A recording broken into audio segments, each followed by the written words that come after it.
Crime will skyrocket within at least the next 18 years due to unwanted children and broken households. As a healthcare worker, this is going to be a fucking nightmare. I'm legitimately scared about what ends people will go to without safe options for birth control. Our healthcare system is stretched thin as is, and emergency medicine is a rubber band barely holding it together. I don't like the implications of how this can potentially break something so damn fragile, especially after the fallout of the COVID pandemic. Our current government does not believe healthcare is a right. The older I get, the more I find out that friends have had abortions, and they are for heartbreaking reasons. While not American, I'll be watching the aftermath unfolding with some anxiety. This flavor of insanity is often contagious. That's how I feel as a Canadian. I don't want this doctrine to spread north. Sick. My friend had 3 miscarriages this year, 2 of which required abortions for her health and future fertility. Women and babies will die. People will lose mothers, wives, girlfriends, daughters, granddaughters, the list goes on. More children will be born, only to be abused and neglected. The fallout will be more wide-ranging and insidious than we can even anticipate. I'm also violently angry. I'm genuinely confused. Are non-viable pregnancies that require abortions not gonna be legal in certain states because of this? Do they expect the mother to just die? This will not stop abortions. This will stop safe abortions. Edit. Why am I getting all these replies about gun control? You say this as if they might care lol. If you die from an unsafe abortion, it's a win/win for them. Just hoping the pro-lifers out there are making space in their homes for all the kids they plan on adopting. I need to be asterisk about this quick. Adoption should not be a multi-year process that costs tens of thousands of dollars. I feel the urge to leave and move to a state that aligns more with my beliefs in women's constitutional rights to abortion, or even another country if I can. I feel angry, sad, and scared. Being a woman in this country is becoming a living nightmare.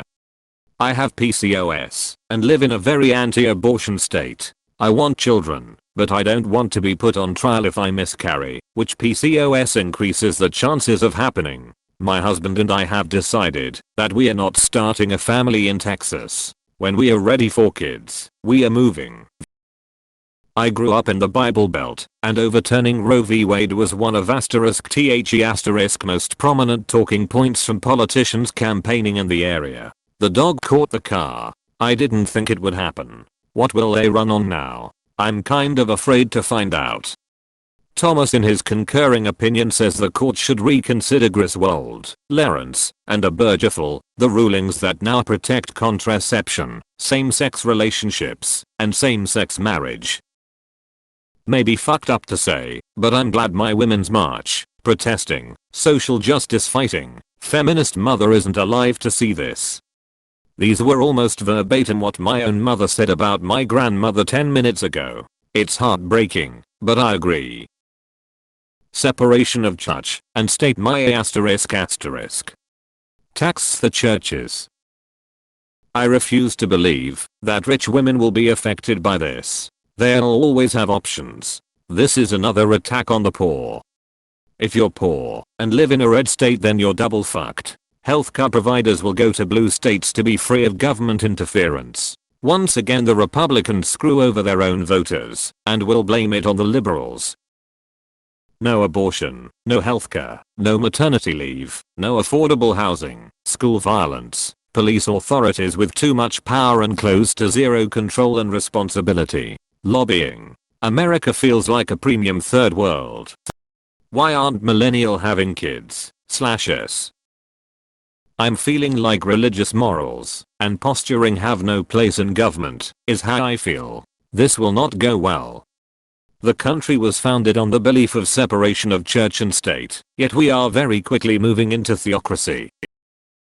Our fertility doctor has informed us that he will no longer provide services to me and my wife given the higher chance of needing a medically necessary abortion. Any stillborn child would now legally be required to be carried to full term. This is far too dangerous for my wife's health in his medical opinion.